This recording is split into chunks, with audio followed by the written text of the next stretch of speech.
2019లో పవన్ కళ్యాణ్ గారు చంద్రబాబుతో లేరు, అందుకని ఆయన లౌకికవాది. అప్పుడు అందరూ సమానం, అందరూ ఉండాలి అని లౌకికవాదం పెట్టి పార్టీ కంటెస్ట్ చేసింది. అంటే ఓటు చీల్చేయాలి అని.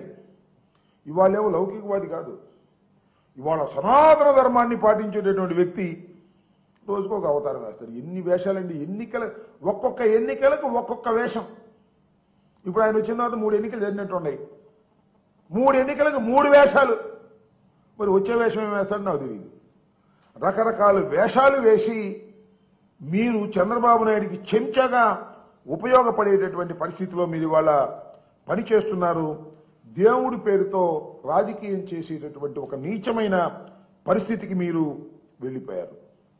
చంద్రబాబు నాయుడు గారు నమ్ముకుని నువ్వు చేస్తున్నావు, మంచిది చెయ్యి. నువ్వు ఆయన పార్ట్నర్స్ కదా, అన్నిట్లోనూ పార్ట్నర్సే, అధికారంలో పార్ట్నర్సే, మరొక విషయంలో కూడా పార్ట్నర్సే.